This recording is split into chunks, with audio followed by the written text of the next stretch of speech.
তো আজকে যারা নতুন এসেছেন তারা অনেকেই বুঝতে পারছেন না যে এই যে ইনসুলিন রেজিস্ট্যান্স, দেখেন কোষে যখন খালি থাকে তখন আমরা যে খাবার খাই, ভাত রুটি বা ফল দুধ বা অন্যান্য খাবার, রক্তে চিনি আসে, ইনসুলিন এই চিনিকে কোষে ঢুকায়, চাবি দিয়ে কোষের দরজা খুলে দেয়। এটা হচ্ছে একটা স্বাভাবিক, সকল স্বাভাবিক মানুষের ভিতরে এই ঘটনাটা আছে। তাহলে কি হলো, আমরা খাবার খাচ্ছি, সেই খাবারটা থেকে আমাদের রক্তে চিনি আসছে, রক্তের চিনিটা ইনসুলিন কোষের ভিতরে ঢুকাচ্ছে, চাবি দিয়ে কোষের দরজা খুলছে, ওই চিনি কোষ ব্যবহার করে শক্তি তৈরি করে আমাদেরকে দৌড়াতে চলাফেরা করতে সাহায্য করছে। ক্লিয়ার? এই পর্যন্ত ঘটনা ঠিক। যতদিন আপনার কোষ খালি ততদিনই আপনার যতই খান যাই করেন আলহামদুলিল্লাহ ভালোই থাকবেন। যেমন ছোট মানুষ অনেক খাওয়া দাওয়া করার পরেও, আমরা যখন বয়স কম ছিল অনেক খাওয়া দাওয়া করার পরেও আমরা ভালো ছিলাম। এখনো যেমন বাচ্চারা যারা পিজা বার্গার স্যান্ডউইচ খাচ্ছে কিন্তু এখনো রুগী হয় নাই, হবে হ্যাঁ সে কিন্তু এখনো হয়নি। তারপরে এখনো ওদের মেটাবলিজম ভালো আছে, এখনো ওরা খাইয়ে হজম করতে পারতেছে, এখনো ওদের অ্যান্টিঅক্সিডেন্ট প্রপার্টিজ এখনো অনেক ভালো ওদের, বুঝতে পারছেন? ওদের যে ডিটক্সিফিকেশন করার ক্ষমতা এখনো ভালো, ওদের লিভার এখনো ক্লিন।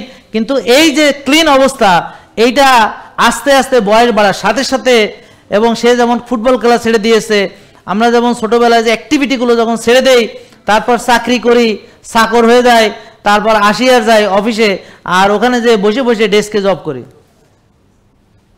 তখন কি হয়, ওই খাবার যা খাই সেই খাবারগুলো যে খরচ হয় না, সেই খাবারগুলো চর্বি হিসাবে জমতে থাকে।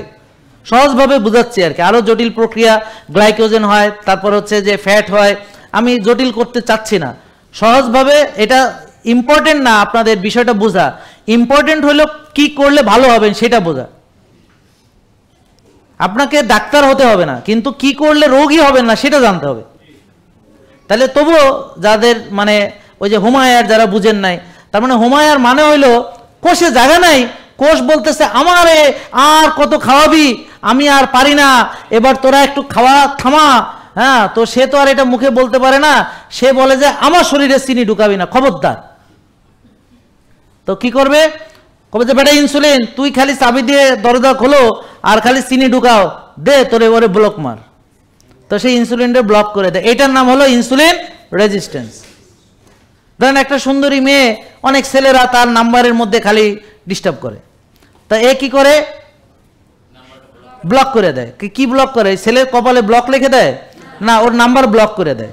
তো এখানে প্রবলেমটা হলো চিনি ঢুকতেছে, ঢুকাচ্ছে কে, ও ইনসুলিনকে ব্লক মারে। ও এত বোকা না যে চিনিরে ব্লক মারবে, বা এটা তো সম্ভব না। ইউ আর রাইট, হ্যাঁ এটা যারা বুঝে এটা সম্ভব না, ওর কাছে ক্ষমতা আছে, ও ইনসুলিনকে ব্লক মারে। এখন ইনসুলিনে ব্লক মারলে চিনি ঢুকতে পারবে না, এখন কয়দিন বাঁচবে একটু, মানে বুঝলেন, এ হলো ঘটনা।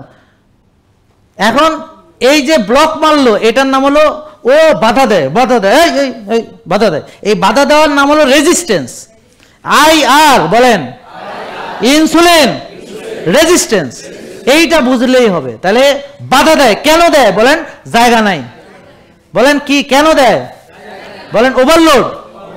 কেন ওভারলোড বলেন, আমরা খাই আর জমাই, ব্যায়াম করি না আর টেনশন করি, রাত জাগি আর নিজের জন্য যত্ন নিই না, সময় দেই না। এই হলো আসল কাহিনী। জেকে লাইফস্টাইল, ওষুধ মুক্ত সুস্থ জীবন।